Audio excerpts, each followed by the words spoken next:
देखो तो यहाँ पर लिखा है Russia was an autocracy unlike other European rulers even at the beginning of 20th century.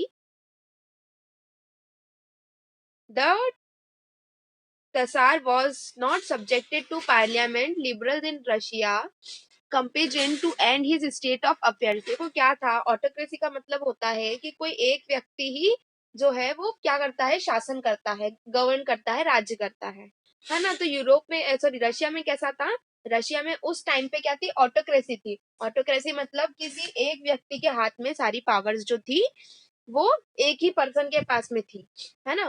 Parliament, फिर उसके बाद में लिखा है together with the social Democrats and socialist revolutionaries, they worked with peasants and worked during the revolution of 1905 to demand a constitution. उन लोगों ने क्या किया, उन लोगों ने किस चीज की डिमांड रखी 1905 में, जो लोग वहां पर वर्क करते थे एज अ पीजेंट, उन लोगों ने क्या बोला कि मुझे मुझे मतलब हम लोगों को क्या चाहिए, कॉन्स्टिट्यूशन चाहिए हमारे देश का, है ना, संविधान चाहिए हम लोगों को। They were supported in the empire by the nationalist in Poland for instance and Muslim dominant areas by Jadidist who wanted modernized Islam to lead their societies. तो क्या हुआ, इनको कौन लोग सपोर्ट कर रहे थे, इनको पोलैंड के कुछ मतलब एम्पायर्स थे, कुछ नेशनलिस्ट एम्पायर थे, तो वो लोग इनको सपोर्ट कर रहे थे। और कुछ मुस्लिम डोमिनेटेड एरियाज भी थे, जिसमें ज्यादादिस्ट मतलब क्या होता है, वो रशिया का वो एरिया जहां पर पे मुस्लिम जो है रहते हैं, है ना। वो लोग क्या चाहते थे कि उनको भी कुछ इस्लाम में मॉडर्नाइज किया जाए ताकि वो उनकी सोसाइटी को आगे बढ़ा सके, लीड कर सके। The year 1904 was a particularly bad one for Russia workers. 1904 जो था वो बहुत मतलब वो पर्टिकुलर समय जो था बहुत खराब था रशिया के काम करने वालों काम करने वालों के लिए। Prices of essential goods rose so quickly that real wages decline by 20%। क्या था वहां पर, जो गुड्स के प्राइस थे वो तो बढ़े ही हुए थे, पर जो उनकी जो वेतन वेतन मतलब समझते हो, वेतन मतलब सैलरी, जो उनकी रियल वेजेस थे उनको 20% घटा करके दिया गया, है ना। The membership of workers associate rose democratically when 4 members of Assembly of Russia workers which had been formed in 1904 were demised at the Potliov Iron Works. They were called as for industries action. देखो क्या हुआ, industry में काम करते करते 1904 में बहुत से ऐसे लोग थे जिनकी डेथ हो गई, है ना। Over the next days over 11, कितना लिखा है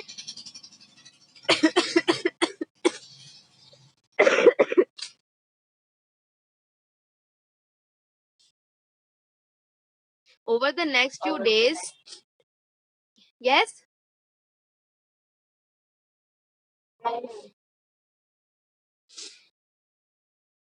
हाँ, तो क्या लिखा था, over the next few days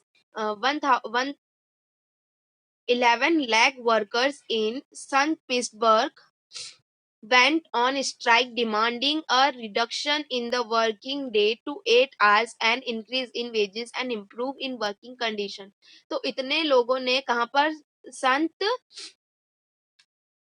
पेटर्सबर्ग करके एक जगह थी जहां पर उन्होंने स्ट्राइक किया। डिमांड था उनका कि हम लोगों का काम करने का जो समय है उसको 8 घंटे किया जाए और हमारे वेतन में भी इंक्रीजमेंट किया जाए और वर्किंग कंडीशन जो खराब है यहाँ पर पे उसको भी सुधारा जाए, है ना। ये किसकी डिमांड थी, वहां पे काम करने वाले लोगों की। when the processions of workers led by Father Gapon reached the winter palace, it was attracted by the police and Cossacks।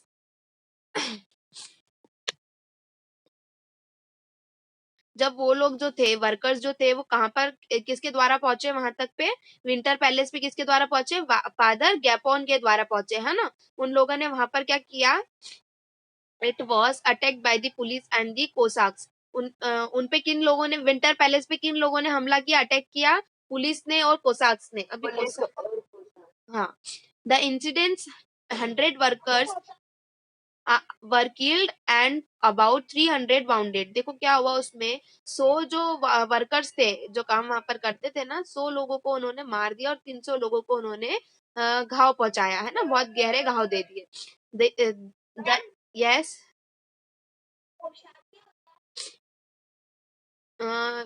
बेटा ये कोसाक्स कोसाक्स मतलब पुलिस के साथ में जो लोग होते होंगे, मे बी वो। कोसाक्स तो मैं खुद न्यू वर्ड थे मेरे लिए। चलो ठीक है, अगर नहीं सुना है तो सर्च करना कि बजरंग दल क्या है ना। तो ये जस्ट लाइक वैसा ही है। बजरंग दल मतलब ये कोई गवर्नमेंट के द्वारा ऑर्गेनाइज नहीं किया जाता, या ये कोई पुलिस नहीं होते या आर्मी नहीं होती है ना। ये जो है ये लोग मतलब डेमोक्रेटिकली हर चीज को संभालते हैं, है ना। जैसे कि हाँ, तो वही लोग थे जो इन लोगों के साथ में वहां तक गए थे। अच्छा, आप लोग अगर एक एग्जांपल देते हैं आपको दल के जितने भी लोग होते, जैसे कि आप लोग अभी कोविड में बहुत सारे लोग जो थे पुलिस के साथ में पीछे और सेवा देने के लिए खड़े थे, जैसे नगर निगम हो गया आपका, है ना। तो जस्ट लाइक दैट कि पुलिस नहीं है, आर्मी नहीं है, बट वो लोग भी वैसी ही सेवा देश को देते हैं। ठीक है, तो कोसाक्स वो है। फिर उसके बाद में लिखा है known as bloody Sunday started. ये इंसिडेंट्स को क्या बोला गया, ब्लडी संडे बोला गया। ठीक है, started a series of events that become known as the 1905 revolution. Strikes took place all over the country. इसके बाद में क्या हुआ, हर जगह जो है इन लोगों ने क्या करना स्टार्ट कर दिया, स्ट्राइक्स वगैरह करना स्टार्ट कर दिए कि मतलब हमारे 100 वर्कर्स को मार दिया, 300 को उन्होंने घायल कर दिया, है ना। तो ये देख के कोई भी चुप नहीं रहा। उसके बाद में complaining about the lack of civil liberties, lawyer, doctors, engineers, and other middle class workers established the Union of Unions and demanded a constituent assembly. उन लोगों ने सभी ने क्या डिमांड किया कि हमको कॉन्स्टिट्यूएंट असेंबली चाहिए ही चाहिए, कॉन्स्टिट्यूशन चाहिए ही चाहिए टू रन दी कंट्री, है ना। During the 1905 revolution the tasar allowed the creation of an elected consultative parliament और दुमा। देखो क्या था, 1905 में एक रिवॉल्यूशन हुआ, ठीक है। उसमें क्या अलाउ किया गया, बेटा भूमि कैमरा ऑन करो, दिया कैमरा ऑन करो, कैमरा ऑन करके बैठो सब। 1905 के रिवॉल्यूशन में उन लोगों को क्या अलाउ किया गया कि हाँ ठीक है, तुम एक पार्लियामेंट क्रिएट करके इलेक्ट करके लेके आओ, है ना। For a brief while during the revolution there existed a large number of trade unions and factory committees made. हाँ, तो कहाँ थे हम लोग।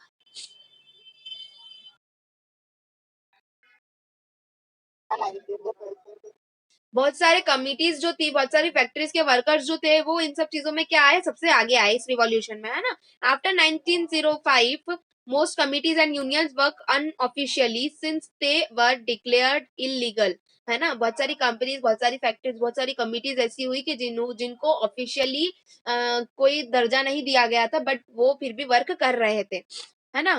फिर उसके बाद है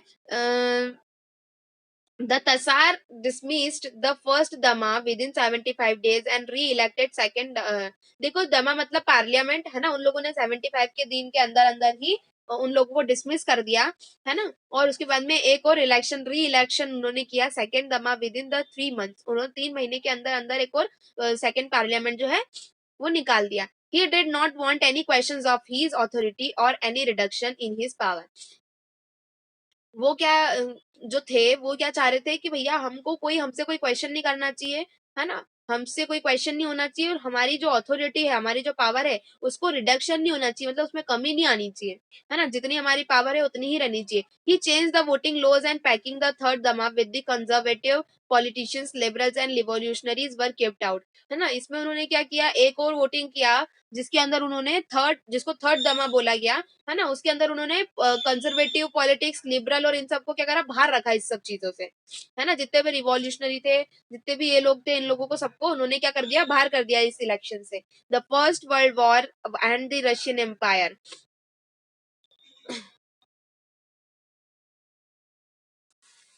In 1914 wars broke out between the two Europe alliances, Germany, Australia and Turkey. देखो 1914 में एक वॉर हुआ था जिसके अंदर से दो यूरोपियन अलायंसेस जो थे वो बने, जिसमें कौन था, जर्मनी, ऑस्ट्रेलिया और तुर्की, है ना। इनके पास में सेंट्रल पावर थी। France, Britain and Russia, later Italy and Romania, each country had the global empire and the war War was fought outside Europe well as in Europe.